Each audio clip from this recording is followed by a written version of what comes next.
Hi Aquarius, welcome to Higher Source Tarot for your weekly tarot check for the week of September 6th through September 13th. This is for all Aquarius, Sun, Moon, Rising, and Venus. And I just want to thank everyone who's been watching the readings and hitting that like button. You are definitely influencing the YouTube algorithm so that YouTube will show the readings to more people who are searching for tarot readings for Aquarius. So thanks a lot for doing that, and definitely for subscribing. And if you're new here, I'd love to invite you to join us and become a subscriber. I post new readings every Friday and then typically Monday, Tuesday. So twice a week. I definitely recognize this is always somebody's reading, but not always everyone. So I try to give you a variety of content. But I also would suggest if this is your sun sign, check your moon, rising, or Venus. Check a different part of your chart. To see if something else resonates depending on what area of your life you're looking for guidance. So let's begin. What does Aquarius need to know, please? For the highest good of all concerned with Aquarius. What does Aquarius need to know? Sun, Moon, Rising, and Venus. All right. We will do our tarot reading here, and then we'll do an oracle card reading, and you can ask yes, no timeline. So you begin here with the Nine of Wands, the Page of Cups, the Five of Cups, and the Eight of Swords. You've got the Six of Pentacles, the High Priestess, the Magician, that's interesting, and the King of Wands. Well, I definitely think you're leaving something behind that had you feeling pretty restricted, but you're stepping into this position of authority and confidence. So there is the good news. It definitely is a time for you to, to really tap into your own universal strengths and powers. I mean, there's a lot of potential here, but it's interesting that you have the High Priestess right next to the Magician. They're in reverse order, but they are 1 and 2. And I mention this because there's 78 cards here, so to get 2 together again. And there's, in the tarot, they really are sort of like the branching off of the Fool or the Soul, all right? So it's sort of like this is giving you, I feel like you're going to have a choice in something as your soul takes this journey. There's a choice and a decision, and I do feel like it could make somebody sad, but I don't feel like it's you. I feel like the choice is yours to make. So you have fire here, Aries, Leo, Sagittarius, Earth, Taurus, Virgo, Capricorn. You do have air too, Aquarius, Libra, Gemini, and water, Pisces, Cancer, Scorpio. So it feels like you've had to put in a lot of work here with this Nine of Wands. And, he's the wounded warrior, so he's been banged around pretty good. And it, it gets to the point, though, where he's got this protective, wall around him. And that's what I'm getting kind of for you here, that you're having to make some decisions preemptively. In order to insulate yourself from something. And so I get it twice because you've got the Eight of Swords here with this too. And again, that's it's a very restricted energy around you. I do think you have a new offer coming in, or it's possible for some of you, you're manifesting an ex because you have 2 very strong law of attraction cards about manifesting. So certainly for those of you that relate to our wanting reconciliation, there's definitely a lot of pain and history in this relationship. All right. And I'm not telling you not to go forward. My role is just to read the cards and interpret anything I get from source. But it's not to give people advice on a situation that I don't live. All right. But I'm just telling you there's pain here. I'm not saying don't or do. It's basically telling you that there's a lot of history here. So I think that's what's holding some of you back in terms of this Five of Cups and Eight of Swords. There's still a lot of pain associated with this. Now, some of you too, again, you could be manifesting somebody new. That's here too. And this Nine of Wands with the Five of Cups and the Eight of Swords has more to do with just trying to get free of that restricted energy and trust somebody. But you do have the Page of Cups, and this certainly is a lot more lighthearted than the other 3 companions it has near it. It's a new offer or an ex, okay? There could be an encounter with somebody where you randomly go into some store or something you don't normally go into, and there they are. Or you see somebody that's like a very close friend or a family member. And again, that's sort of one of those bridge of incidents that tells you the manifestation is happening, because you're getting more and more. Or maybe you were living together. I get this for somebody, and that was like a couple years ago, and you suddenly start getting mail for them again. And it's like, wait a minute, this was forwarded years ago. How come it's showing up now? That's that bridge of incidents, right? And so it brings out a situation where maybe you have to contact them, and it gives you a reason to. So this is definitely, though, about something that's already manifesting. So, but there are good intentions here. So as a new person coming forward or an ex, there are positive intentions with this person. This is not somebody who's sneaky or trying to manipulate you for something like money or something like that. So, again, you've got this 5 of Cups, and part of this is, it's a change, yes, but it's also being caught up in this emotional restricted energy, this past energy. But there are good things around you. There are definitely things to look forward to and look towards. It's just really about shifting your energy. And so some of you may already say, I'm already doing that. And this is just here to represent that there was a change or a shift in energy. And again, I mentioned the 8 of Swords earlier. Self-imposed prison here, okay? This is somebody that has an ongoing committee meeting in their head that just keeps them very restricted. But the good news is, with any of this more restricted energy, you're leaving this and going into a much more open energy. But it's also, again, just a lot of overthinking. And it also, too, can be attachment to the ego and having limiting beliefs that have been set up by experiences in life, right? And we suddenly find ourselves questioning things like, you get hired to consult on something, and they want to pay you a lot of money, and you go, oh God, that seems like a lot of money. And there's this pause, and it's that lack of worth that's been embedded somewhere along the way. And I'm not accusing anybody of low self-esteem. I'm just saying that's part of our, it's part of our programming and in life, but it's not the truth, okay? You're definitely worth every penny for whoever that's for.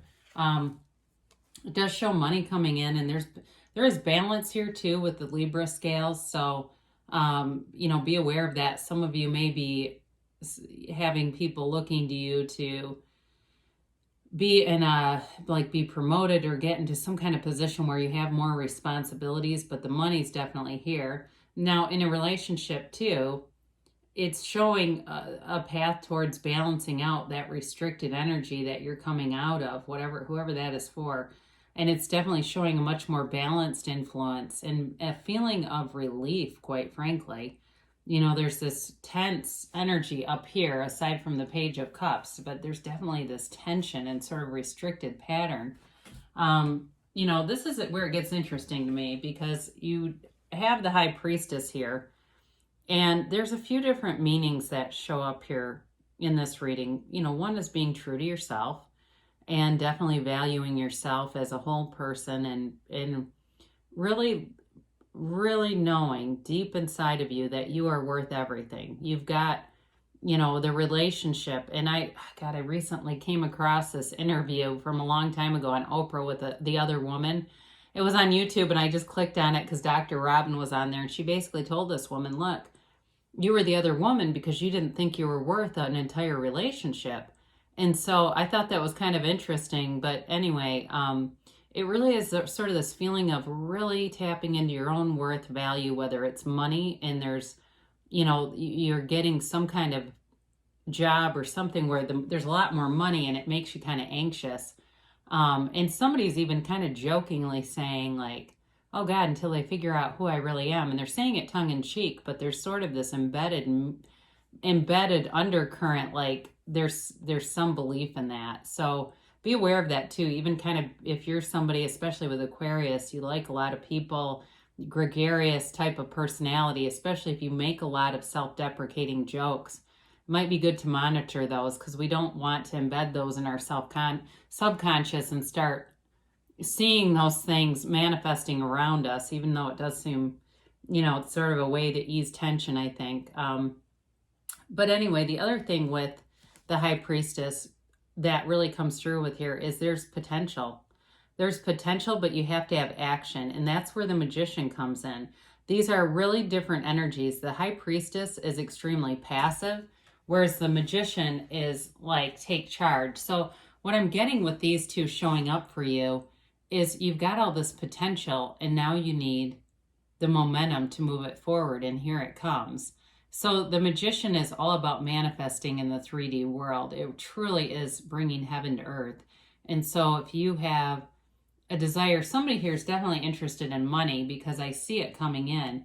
This is really, truly, living in a palace. The Magician is certainly not living in squalor, right? And it's also telling you, too, the universe is really bringing in an energy around you to shift things, to bring in this really harmonious field around you where it just seems like everything starts to unfold. In terms of a relationship, I get somebody saying they're funnier this time. That's a reconciliation, people. I do feel like there's a reconciliation going to happen here, but those of you that it's somebody new too, you're not coming forward with baggage when you have the Magician. So anything that needs to be left behind, you're aware of it now, right? And with awareness comes responsibility. So we go, okay, maybe that's what's holding me back here. It's some of this past stuff. I need to let go of it so I can just move forward without all these anchors around me. But the Magician too, in a relationship, it's really everything you've dreamed for. It's, somebody who is your complete match, really. They're like writing down the list of qualities you want, and that's who manifests. Now, I've heard people say, somebody I know did that, and they went, oh God, and I reread the list and realized they were really selfish. So yes, I manifested, but I wasn't fully realizing what I was manifesting. I thought that was kind of a funny story because they felt like they got what they asked for, but they weren't particular enough on their list. They were putting a lot of superficial things on a list and not recognizing like they wanted a little more depth. But anyway, with the Magician, you definitely have depth. And what's interesting about this card, all this floral stuff around him was put on the card to represent our human need for evidence of material success, okay? And we have to prove it, don't we? We have to see it happen or else it's like it doesn't work. But you're seeing it. And the other thing I really like too is the King of Wands, fire energy. King of Wands is action oriented. So you are going to be taking action. I mentioned there's a decision. So some of you, that potentially could make somebody sad. I mentioned that in the beginning of the reading.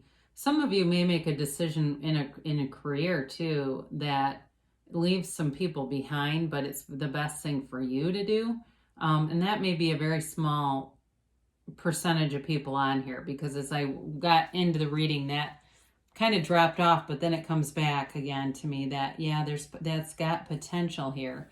But either way, the King of Wands too is you're a go-getter in this energy. You are, consistent with working out. You're consistent with meditating, even though he's not much into meditation. He is into development and very charismatic. So I include that only because it does something to center and ground you. So for some of you too, you may be drawing somebody forward who is in some kind of sales, or there's something where they talk to people. It's like they're even medical sales, like pharmaceutical sales or medical equipment sales. I get that for somebody where they're going in and talking to doctors and things, but very charismatic personality on that person. So let's do an oracle card reading here and see about a timeline and a yes or no. Whoa.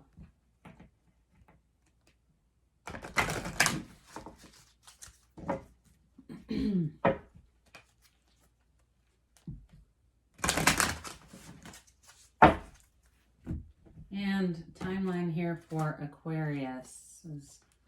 Aquarius, please. And yes, no, maybe.